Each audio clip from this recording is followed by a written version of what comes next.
આગામી દિવસોમાં પશ્ચિમ વિક્ષોભની અસર થશે અને તારીખ 10 જ હવામાનો પડતો હશે.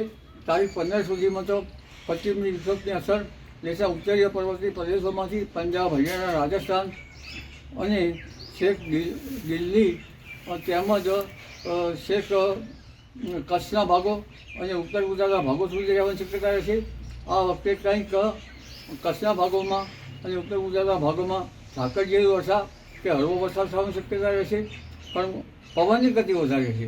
પાછી પવનમાં મધ્ય ગુજરાતમાં 20 કિલોમીટર પ્રતિ કલાકની અને કચ્છમાં 20 કિલોમીટર ઉપરની, ઉત્તર ગુજરાતમાં પણ 15 થી 20 કિલોમીટર, ઉત્તર સૌરાષ્ટ્રમાં પણ પવનની ગતિ રહેશે. પરંતુ આ પવનની ગતિ ક્યારેક ગસ્ટિંગ પવનની ગતિ 30 કિલોમીટર કે ઉપર જાય અને કચ્છના ભાગોમાં તો 30-35 કિલોમીટર ઉપરની જવાની શક્યતા રહે છે.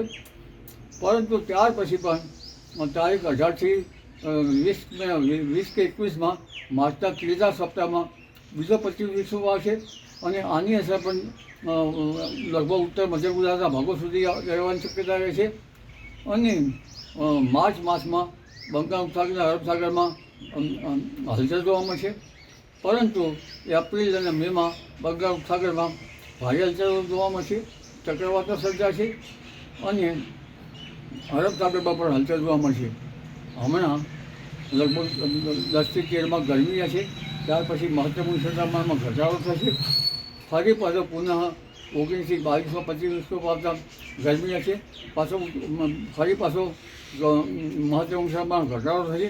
એટલે મહત્તમ ઉષ્ણતામાનમાં વધઘટ થયા જ કરશે અને લગભગ મધ્ય ગુજરાતના કેટલાક ભાગોમાં હમણાં મહત્તમ ઉષ્ણતામાન 38 ડિગ્રી સેલ્સિયસ જેવું રહેવાની શક્યતા રહેશે. આગામી દિવસોમાં પશ્ચિમ વિક્ષોભની અસર થશે અને તારીખ 10 જ હવામાનો પડતો હશે. તારીખ 15 સુધીમાં તો પશ્ચિમ વિક્ષોભની અસર દેશના ઉત્તરીય પર્વતીય પ્રદેશોમાંથી પંજાબ, હરિયાણા, રાજસ્થાન અને છેક દિલ્હી તેમજ છેક કચ્છના ભાગો અને ઉત્તર ગુજરાતના ભાગો સુધી રહેવાની શક્યતા રહેશે.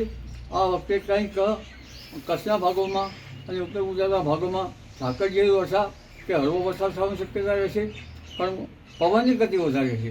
પાછી પવનમાં મધ્ય ગુજરાતમાં 20 કિલોમીટર પ્રતિ કલાકની અને કચ્છમાં 20 કિલોમીટર ઉપરની, ઉત્તર ગુજરાતમાં પણ 15 થી 20 કિલોમીટર, ઉત્તર સૌરાષ્ટ્રમાં પણ પવનની ગતિ રહેશે. પરંતુ આ પવનની ગતિ ક્યારેક ગસ્ટિંગ પવનની ગતિ 30 કિલોમીટર કે ઉપર જાય અને કચ્છના ભાગોમાં તો 30-35 કિલોમીટર ઉપરની જવાની શક્યતા રહે છે. પરંતુ ત્યાર પછી પણ તારીખ 18 થી 20 કે 21માં માર્ચના ત્રીજા સપ્તાહમાં બીજો પશ્ચિમ વિક્ષોભ આવશે અને આની અસર પણ લગભગ ઉત્તર મધ્ય ગુજરાતના ભાગો સુધી રહેવાની શક્યતા રહે છે. અને માર્ચ માસમાં બંગાળ ઉપસાગરના અરબ સાગરમાં હલચલ જોવા મળશે, પરંતુ એપ્રિલ અને મેમાં બંગાળ ઉપસાગરમાં ભારે હલચલ જોવા મળશે, ચક્રવાતો સર્જાશે અને અરબ સાગરમાં પણ હલચલ જોવા મળશે. હમણાં લગભગ 10 થી 13માં ગરમી રહેશે, ત્યાર પછી મહત્તમ ઉષ્ણતામાનમાં ઘટાડો થશે. ફરી પાછો પુનઃ 19 થી 22માં પશ્ચિમ વિક્ષોભ આવતા ગરમી રહેશે, ફરી પાછો મહત્તમ ઉષ્ણતામાન ઘટાડો થશે. એટલે મહત્તમ ઉષ્ણતામાનમાં વધઘટ થયા જ કરશે અને લગભગ મધ્ય ગુજરાતના કેટલાક ભાગોમાં હમણાં મહત્તમ ઉષ્ણતામાન 38 ડિગ્રી સેલ્સિયસ જેવું રહેવાની શક્યતા રહેશે.